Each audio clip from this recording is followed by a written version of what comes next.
item 2, which is the large-scale comp plan amendment for this same property that we've been talking about. Correct, sir. Second and final reading, public hearing of ordinance number 1135, an ordinance amending the comprehensive plan of the City of Callaway, acting upon the application of the St. Joe Company, designating for low-density residential future land use.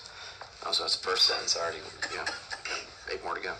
Low-density residential future land use, certain parcels of land lying within the City of Callaway, Florida, containing approximately 1,098.07 more or less acres, and consisting of property ID number 06617015000, 0400000006642, 00000006644, 0000000 06645, 0000000, and a portion of 06700000000, particularly described in the body of the ordinance, amending the city's future land use map for low-density residential designation for the parcels, repealing ordinances or parts of ordinances in conflict herewith, and providing that this ordinance shall take effect as provided by law. Kevin, what was that after that second? Is it ready? Yeah, there you go. Did you get it? Clerk can read it back. Mr. Fry or come on, Ray. So this is the land use amendment. This land use amendment has been transmitted to the state. This is the part that goes to the state to be reviewed. So it's been to the state, Department of Commerce, and all the reviewing agencies, which is the Water Management District, DOT, DEP, and Northwest Florida, or it's now the Emerald Coast Regional Planning Council. So they have reviewed it. Nobody provided any objections. The only body that provided a comment was the state. They didn't provide any objections. They reviewed consistent with the requirements of Chapter 163 for future land use, large-scale land use amendments. And in doing that, they did provide a comment that they recommended, we put the wetlands in conservation, and it's a typical comment, see the lot. And unfortunately, at this point in time, you can't do it in land use because it had not been delineated. That's why we do it later during the development stage. Eventually, this 1,099 acres has 527 acres, approximately what we can delineate based on aerial interpretation and some ground truthing of wetlands, and they're large contiguous wetlands. That 527 acres, it could change, it could fluctuate, and that area, though, long term as the property's development over the next 20 years, those areas will be put in the conservation. It's hard to do it up front when you don't have a delineation. And then another comment was associated with the density. So when you look at 1,099 acres, of course the density of land use category is a lot higher than 2,000 units. Unfortunately, once you back in or start taking out like the 527 acres of the wetlands, and then you have to account for infrastructure, and then you account for the shape of the wetlands and where some of these areas are, you lose quite a bit of property. And so this property has been conceptually master planned, and it is closer between, realistically, between 1,800 and 2,000 units is all you can fit on there, and it's, residential units. So the density numbers, they are what they are, and that's an approximation, probably on the higher side of what actually how it will be developed. But again, the land use, it's important to look at the areas you're annexing, and this is a large annexation area, but again, this is inside your service area. This is inside your annexation area. And I know there were some questions like, do you want to annex out there? Well, you've already set that stage, that you've got utilities out there and you have an annexation area out there. And if you look at a land use map or a map of the city, you have properties out there. There's property out this way, out what I call East Callaway, that's in the city. I mean, you already are servicing this area. And so bringing in larger contiguous properties will actually help you in the future as these properties develop. The St. Joe Company is a great development company because they're here. They're your neighbor. And not only are they the largest vacant landowner in the city, they also are adjacent too. They own the majority of the vacant land that's not only in the city but surrounds the city too. So there's a lot of partnerships that can be had working with the St. Joe Company. The St. Joe Company partners with all the cities and the county in Bay County on different development projects and long-term development projects like this, whether it's land for fire stations, whether it's, property for parks, schools. I mean, this is stuff that you want to work with. And St. Joe's here. I mean, this is their corporate office. They're not going anywhere. They're not coming in here trying to get something done and run away and get a development pulled off. And I also think, because a lot of people get it confused, the land use, you've got to bring the property in. That way it gives the city the ability to plan out in this area. You've got to change the land use on it because you've got to get it on the land use map. You've got to change the zoning on it. But the development parts, that's down the road. That's through development orders that come back to this board, subdivision approvals. That's stuff that happens over the next 15 to 20 years. And so it's important to go ahead on the land use. The whole purpose of the comprehensive plan and the future land use element and all the elements tied to it is to plan out, is to plan for properties like this. That's why you have a comp plan. The state of Florida requires that. That's why you have a 20-year future land use map to grow into it. And it helps the city and the state too, as we had talked about with different avenues with transportation. 22 has been an issue for a long time, and it will. I mean, as development pressure continues to grow, those roads are going to have to be addressed. And it does help to have partners like St. Joe, helping you through the development process of their own property to help get some of these improvements made in the future. I'll be glad to answer any questions. I just want to say this is a very professional document, very comprehensive, learned a lot reading. You spelled large wrong on the front page. I know it. I figured you did. But other than that, thank you very much. It's very informative. Ray, along with this, and one of the things that there are a lot of reasons it could bring up, but the Gulf Coast Parkway, the east side of the Gulf Coast Parkway will be there, which is also encouraging the state to do more with the Highway 22, certainly as far as the parkway.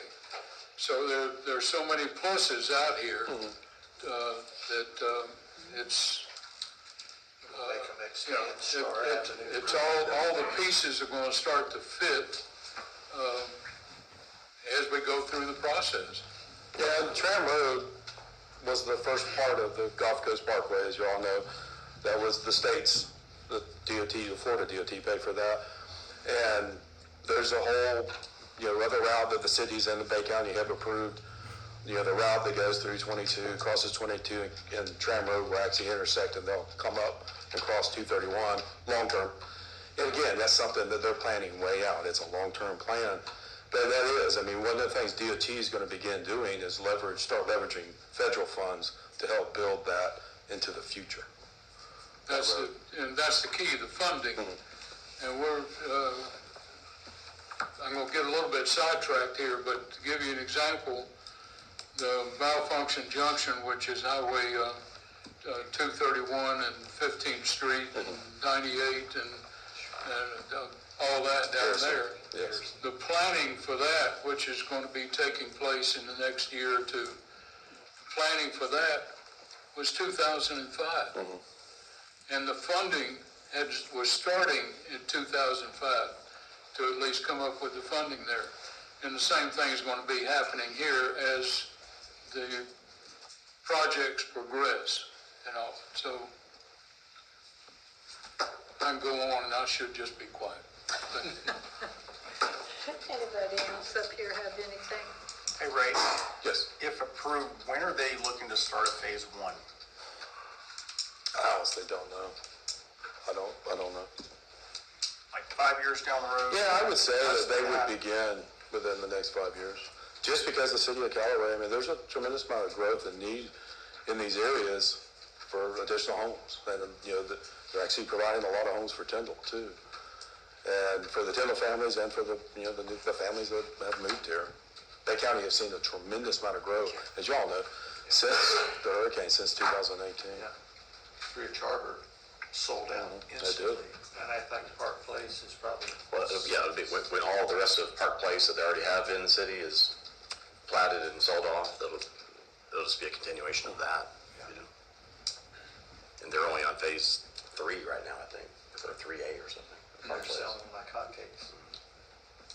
Hurricane Michael, Bridge Harbor had 13 homes. So reference everything that's out there now, all 600 and some odd since Hurricane Michael. So, and same thing with Park Place. Park Place was just getting mentioned. So, But unlike Bridge Harbor, they're not looking to put multifamily homes. This is No. This is all single family, which is the next item, which is the zoning, but that only allows for single family homes. Well, Bridge This Harbor is is single single family, family, but they have townhomes that are leased, not sold. So, which does require a different zoning category though, for townhomes. Anything else for Ray?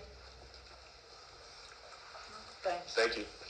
Anybody in the audience want to comment on the small scale comp plan amendment? Large scale, I'm sorry. to the left. Yes, sir?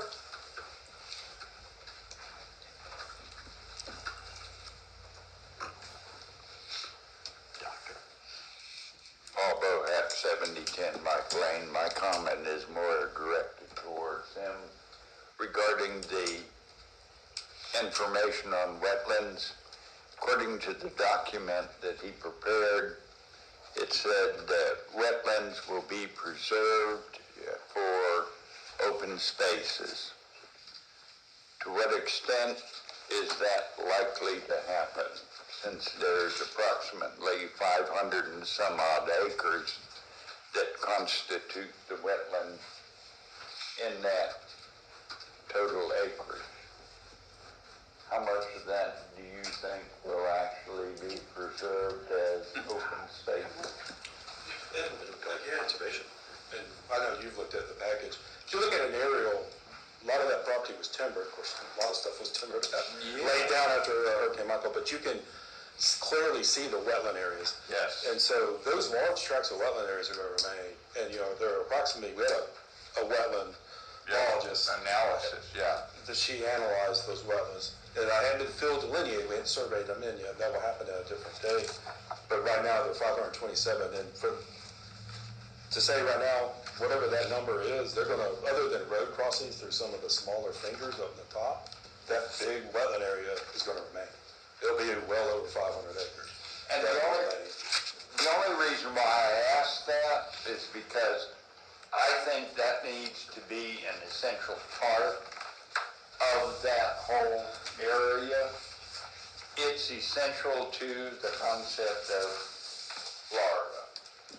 And I just want to see to it that that be preserved inherent in that property.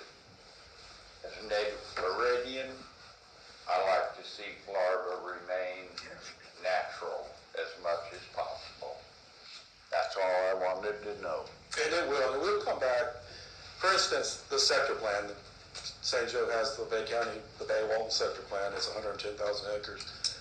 We do DSAPs in there where basically a land use change is applying the land use on the ground, their minimum 1,000 acres. Because my 3 minutes almost up. But it's the same situation there where some of these areas, they're only site delineated and they're not survey delineated, so we don't have the actual acreage when they were laid out on that, and they're shown as conservation. But what happens is after the sector plans, the DSAPs are approved, detailed Pacific area plans are approved for these 1,000 acres or whatever, we go back in when they actually start developing and they'll delineate and survey them. And then I'll go back, and I've done thousands of acres already in the sector plan, adding those areas into conservation. So after that area is delineated, surveyed, that 500, it's a good 500 acres if you look at them out. That area will eventually wind up in conservation. And we'll come back, change the land use to conservation. They'll go into a conservation easement to DEP. Okay, thank you. Thank you. Anybody else have any comment? Do you see anybody on this? Okay. Okay, any more discussion here, or would somebody make a motion? Motion to approve ordinance number 1135, large-scale comp plan amendment, 8443 and 10330 Highway 22, and other unaddressed properties parcel ID numbers as spoken by the city attorney. Second. Okay, we've got a motion and a second. Is there any other discussion? Not seeing any. City Clerk? Commissioner Griggs? Yes. Commissioner Pelletier? No.